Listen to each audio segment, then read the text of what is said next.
सच्चिदानंद सद्गुरु साईनाथ महाराज की जय. ஓம் சாய்ராம். ஸ்ரீ சாயி சச்சரிதம் ஓவிகள் கருத்துரை அத்தியாயம் 30 நேர்த்தி முதலிய கதைகளின் விவரிப்பு. ஸ்ரீ கணேசனை வணங்குகின்றேன். அறிவை அளிப்பவளான அன்னை ஸ்ரீ சரஸ்வதி தேவியை வணங்குகின்றேன். ஸ்ரீ குருதேவரை வணங்குகின்றேன். ஸ்ரீ குல தேவதையை வணங்குகின்றேன். ஸ்ரீ சீதா ராமச்சந்திரனை வணங்குகின்றேன். ஸ்ரீ சத்குரு சாய்நாத் மகாராஜை வணங்குகின்றேன். ஓ கருணையுள்ள பகவான் சாயி, உங்களுக்கு வணக்கங்கள். தன் பக்தர்கள் மீது பாசத்தை பொழிந்து அவர்கள் மீது அன்பு கொண்ட கருணையுள்ள கடவுளே, உமது பார்வையால் மட்டுமே உலகத்தின் துன்பங்கள் நீங்குகின்றன. ஆண்டவரே, நான் உம்மை வணங்குகின்றேன். நீங்கள் எப்போதும் உருவம் அற்றவராகவும் சிறப்பெதுவும் இல்லாதவராகவும் இருந்திருக்கின்றீர்கள். உங்கள் பக்தர்களின் நலனுக்காக மட்டுமே அவர்களின் அன்பின் பிணைப்பிலே பிணைக்கப்பட்டு பண்புகளுடன் கூடிய வடிவத்தை எடுத்துள்ளீர்கள். ஓ மகான் சாய்நாத், நான் உங்களை கோடான கோடி முறை வணங்குகின்றேன். பக்தர்களின் ரட்சிப்புக்காக, பக்தர்களின் நலனுக்காக கடவுள் துறவிகளின் அவதாரம் எடுப்பது அவசியம். ஐயா, நீங்கள் முனிவர்களின் குழுவிற்கு குரு. எனவே நீங்கள் சகுன வடிவத்திலும் வருவது அவசியம். பின்னர் பக்தர்கள் உங்கள் பாதங்களின் மீது உறுதியான நம்பிக்கையுடன் தங்கள் மனதில் உள்ள அனைத்து அசுத்தங்களையும் அகற்றி அசல் தூய ஆன்மாவின் அறிவை அடைந்தனர். அவர் தனது உண்மையான இயல்பை உணர்ந்து தடையற்ற, தொந்தரவு இல்லாத ஆன்மீக பாதையை கண்டார். பெரிய புனித தலங்களிலே வசிக்கும் சிறந்த பிராமண குழு உங்கள் காலடியிலே வந்து காயத்ரி மந்திரத்தை மீண்டும் மீண்டும் சொல்லி வேதங்களின் மற்றும் புராணங்களின் சடங்குகளை செய்கின்றனர். பக்தியின் ஒரு சுவடு கூட இல்லாத, சக்தியற்ற, பக்தியற்ற, பக்தி என்றால் என்னவென்று கூட அறியாத மக்களாகிய நாங்கள் முழு உலகத்தாலும் நிராகரிக்கப்பட்டவர். பகவான் சாயியின் பாதுகாப்பின் கீழ் எடுக்கப்பட்டுள்ளார் என்று நம்புகின்றோம். அவர் எப்போதும் அதை செய்து வருகின்றார். சாயி நாராயணனால் ஆசிர்வதிக்கப்பட்ட ஆன்மா அவரது உள் மனசாட்சி விழித்துக் கொள்கின்றது. மேலும் அவர் கற்பனைக்கு அப்பாற்பட்ட வல்லமையை பெறுகின்றார். சாயி சமர்தரின் அமிர்த வார்த்தைகளின் மீதுள்ள ஆர்வத்தாலும் அவர் மீது அசைக்க முடியாத நம்பிக்கையாலும் சாயி ஸ்ரீயின் ஒவ்வொரு வார்த்தைகளையும் தங்கள் இதயங்களிலே சேமித்து வைப்பதன் மூலம் பக்தர்கள் சாயி மகாராஜின் ஒவ்வொரு வார்த்தையின் நேரடி அனுபவத்தை பெறுகின்றார்கள்.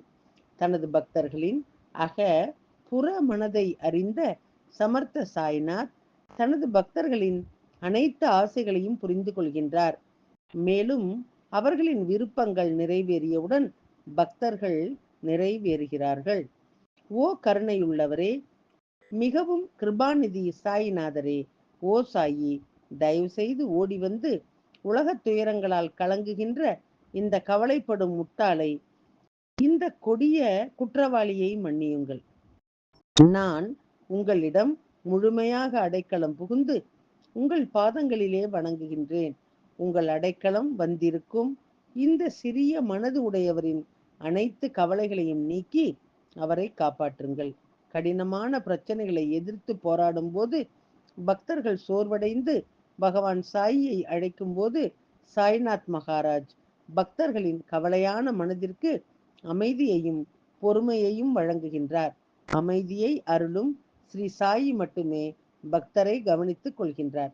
இவ்வாறு கருணையுள்ள சாயிநாதர் என் மீது கருணை காட்டினார். இந்த காரணத்தினால்தான் இந்த மங்களகரமான புத்தகத்தை வாசகர்களுக்கு மரியாதையுடன் வழங்க முடிந்தது. இல்லையென்றால் இவ்வளவு பெரிய புத்தகத்தை எழுதும் திறன் எனக்கு இல்லை. அந்த திறமை எனக்கு இல்லை என்றால் நான் ஏன் இவ்வளவு பெரிய பணியை நானே ஏற்றுக்கொள்ள வேண்டும்? ஆனால் எல்லாவற்றையும் செய்து முடிப்பவர் பகவான் சாயியே என்றால் அது எப்படி ஒரு சுமையாக உணர முடியும்? சாய்நாத் சுயமாக அறிவின் தீபம், அறியாமையினுடைய இருளை அழிப்பவர், என் வார்த்தைகளை வெளிப்படுத்துபவர். பிறகு அவர் முன்னிலையிலே எனக்கு ஏன் சந்தேகம் இருக்க வேண்டும்? தயாநிதி சாய் பிரபுவின் முழுமையான ஆதரவுடன் நான் ஒரு கணம் கூட சோர்வு அடையவில்லை.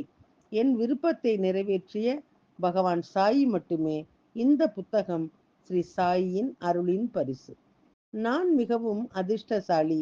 எனவே எனது கடந்த கால செயல்களின் காரணமாக பகவான் சாய்நாதர் இந்த சேவையை ஒரு புத்தக வடிவிலே என் மூலம் செய்தார்.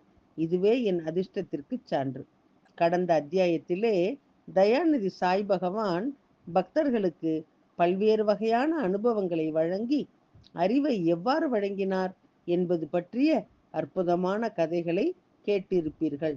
இந்த அத்தியாயத்திலும் சப்தசிருங்கி தேவியினுடைய பக்தரின் மிக அழகான மற்றும் மகிழ்ச்சிகரமான கதையை நாம் கேட்கப் போகின்றோம்.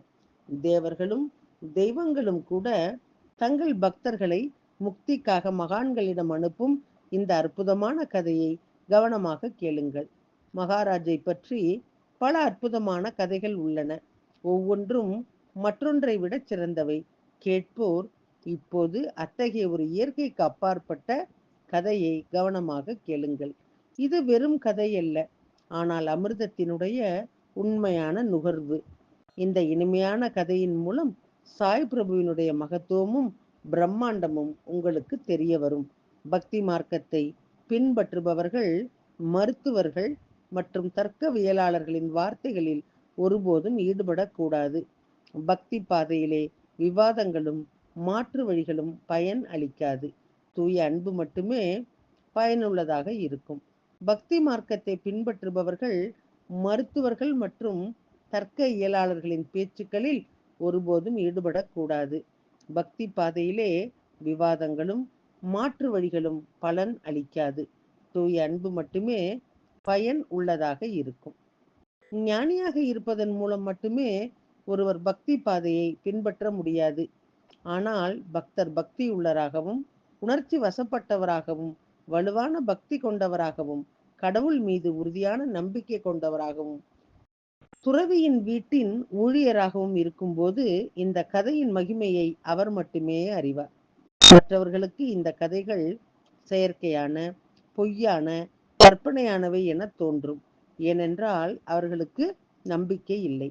எந்த சிந்தனையோ அல்லது தேர்வோ இல்லாமல் தூய்மையான மனதுடன் அதிர்ஷ்டசாலியும் உணர்ச்சி வசப்பட்டவருமான பக்தரால் மட்டுமே பகவான் சாயினுடைய லீலை கதைகளின் வடிவத்தில் உள்ள இந்த கல்பக விருட்சத்தின் கீழ் ஓய்வெடுக்க முடியும். அவர் மட்டுமே இந்த பாதையின் வழிகாட்டியாக இருக்க முடியும்.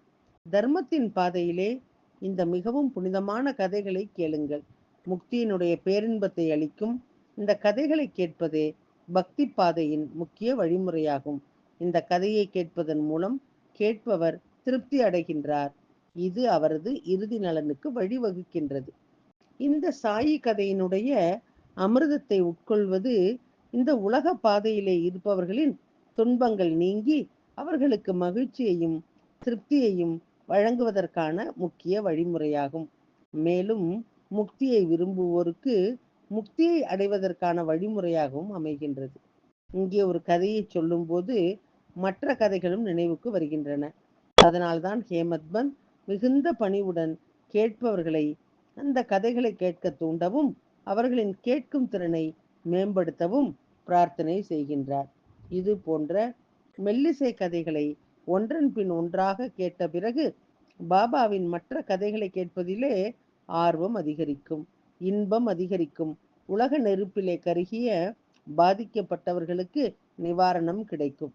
இதுதான் சாய் பிரபுவினுடைய மகத்துவம். நாசிக் மாவட்டத்தில் உள்ள வாணி கிராமத்திலே சப்தசிருங்கி தேவியினுடைய பூசாரி மற்றும் வழிபாட்டாளரான ஸ்ரீ காக்காஜி வைத்தியா என்ற ஒரு குடும்பஸ்தர் வசித்து வந்தார். வாணியிலே சப்தசிருங்கி தேவியினுடைய இடம் உள்ளது. அந்த தேவியின் பூசாரி காக்காஜி வைத்தியா உலகின் பிரச்சனைகளால் மிகவும் சோகமாக இருந்தார். பலவிதமான தொல்லைகளால் அவரது மனம் நிலையற்றதாகவும் கலக்கமாகவும் மாறியது. அத்தியாயம் 30 நேர்த்தி முதலிய கதைகளின் விவரிப்பு, ஓவிகள் மற்றும் கருத்துரை அடுத்த தொடரிலே கேட்கலாம். சாயியை பணிவோம். சாந்தி நிலவட்டும். ஓம் சாய்ராம். श्री सच्चिदानंद सद्गुरु साई साईनाथ महाराज की जय।